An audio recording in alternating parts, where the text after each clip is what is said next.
My name's Daniel.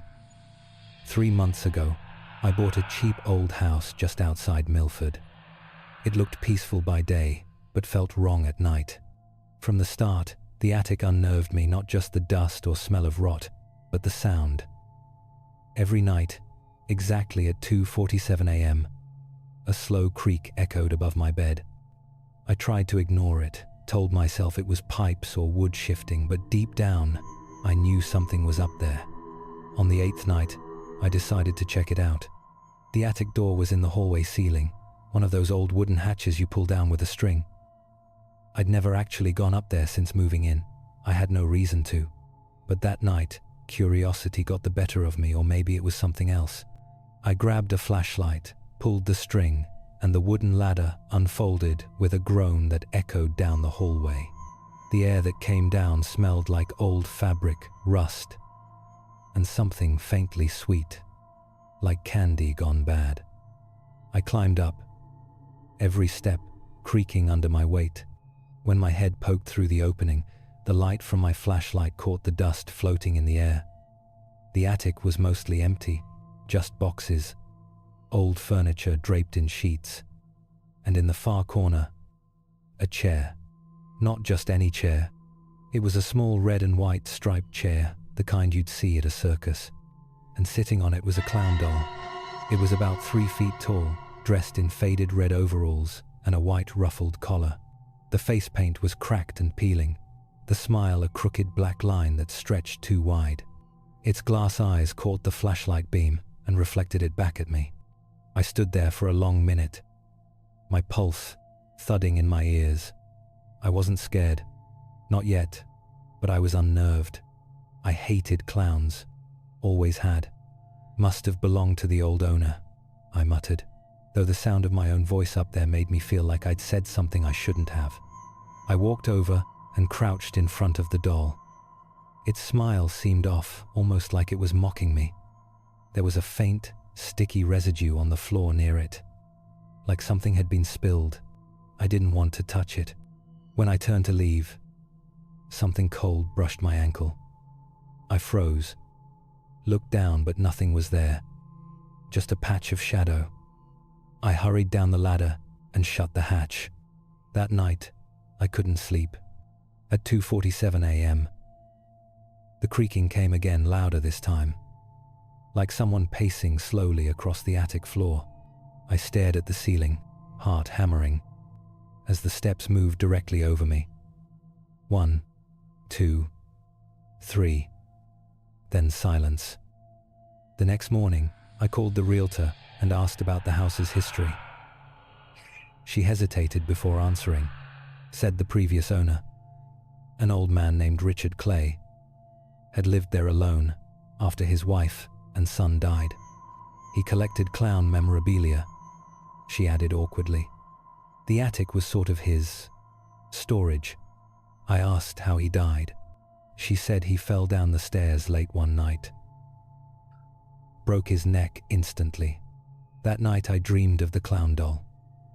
It stood at the foot of my bed, its glass eyes gleaming, its smile impossibly wide. When I woke, I found muddy footprints on the floor leading from my bedroom door to the window. I didn't even own boots that size. I told myself it had to be my imagination. On the 10th night, I decided to take the doll out of the attic. The doll was still sitting in the same spot, but something was different.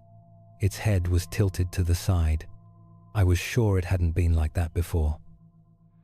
As I carried it down the ladder, one of its tiny porcelain hands brushed against my wrist. It felt like static electricity, sharp and unpleasant. I set it down on a shelf in the garage, covered it with a tarp, and locked the door. That night, I slept better, but at 2:47, the sound returned. Something heavy fell over. It wasn't loud, but it was unmistakable. A soft, wheezing giggle that lasted only a few seconds, echoing through the house. I froze. My body refused to move. The laughter faded, followed by the sound of something dragging across the floor. By the time I gathered the courage to check, The garage was quiet. The tarp was on the floor. The doll was gone. I tore the place apart looking for it. Nothing. The next day, I found it sitting on my kitchen counter. That was the first time I seriously considered leaving. But where would I go? It was my house. My savings were tied up in it. And somehow, part of me wanted to understand what was happening. So I set up cameras, one in the attic, one in the hallway. I figured if something was moving that doll around, I'd have proof. That night, I stayed awake, watching the live feed on my laptop at 2:47 a.m. Static for a few seconds. Then it came back. The clown doll was gone. My stomach twisted. I switched to the hallway feed and nearly dropped the laptop. The clown was there, standing halfway down the hallway, facing the camera. It wasn't sitting anymore. It was upright, its limbs stiff, head slightly tilted. The eyes seemed darker, almost hollow. Then the feed cut to black.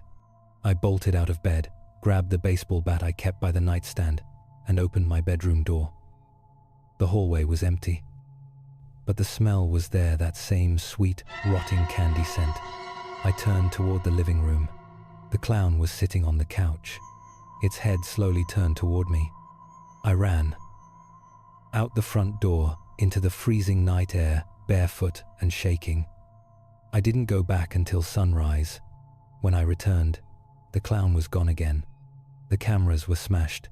That morning, I called a priest. He came that afternoon, sprinkling holy water and muttering prayers. He listened to my story and nodded grimly. "Objects can hold energy," he said, "especially those tied to strong emotions. Anger, loss, suffering." I asked him what to do. "Burn it," he said simply. "Destroy it completely. But be careful. It may not want to be destroyed." That night, I found the clown back in the attic, sitting in the same striped chair as if it had never moved. I brought a metal bucket, poured lighter fluid over it, and struck a match. The flames caught quickly, the porcelain skin blistering, the red paint melting into black. For a moment, I felt relief. I ran outside, called the fire department. They arrived within minutes, but by then the attic was engulfed. The firefighters managed to save most of the house, but the attic was destroyed. They said they didn't find any doll in the debris. For a week after that, nothing happened. No noises, no laughter, no 2:47 a.m. wake-ups. I thought maybe it was finally over. Then one morning, I heard the mail slot rattle. I walked to the front door and found a small package on the floor. No return address. Inside was a red and white striped box, and inside that, the clown doll, its porcelain face cracked from the fire, one glass eye missing, but the smile still perfectly intact. There was a note tucked beneath it, scrawled in childish handwriting. "You can't burn a good joke, Danny." That night, I didn't sleep. Every creak of the floor, every gust of wind made me jump. I didn't go near the attic, what was left of it. But at 2:47 a.m., I heard it again. Laughter, coming from inside my room. When I turned on the light, the clown was sitting at the foot of my bed, its burned hand raised in a mock wave. I screamed and swung the bat again and again until the head shattered. Porcelain shards flew across the room. Breathing hard, I gathered the pieces and buried them in the woods behind the house. Deep. I even poured concrete over the hole. That was 2 weeks ago. I moved to a new apartment across town, small but quiet.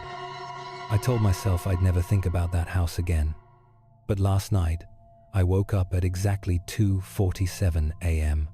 There was something sitting in the corner of my bedroom. At first, I thought it was a shadow. But then the moonlight caught it just right. A small red and white striped chair. and sitting on it, a clown, not the doll, bigger. Its face cracked and blackened, one glass eye missing. It tilted its head, and in that same childlike whisper said, "You can't bury laughter, Danny." The light flickered. The room went cold, and before everything went dark, I heard the sound that's haunted me ever since. The soft, wheezing giggle of something that never dies. Moral of the story is, some curiosities are better left unexplored, because once you step into the darkness, it never truly lets you go.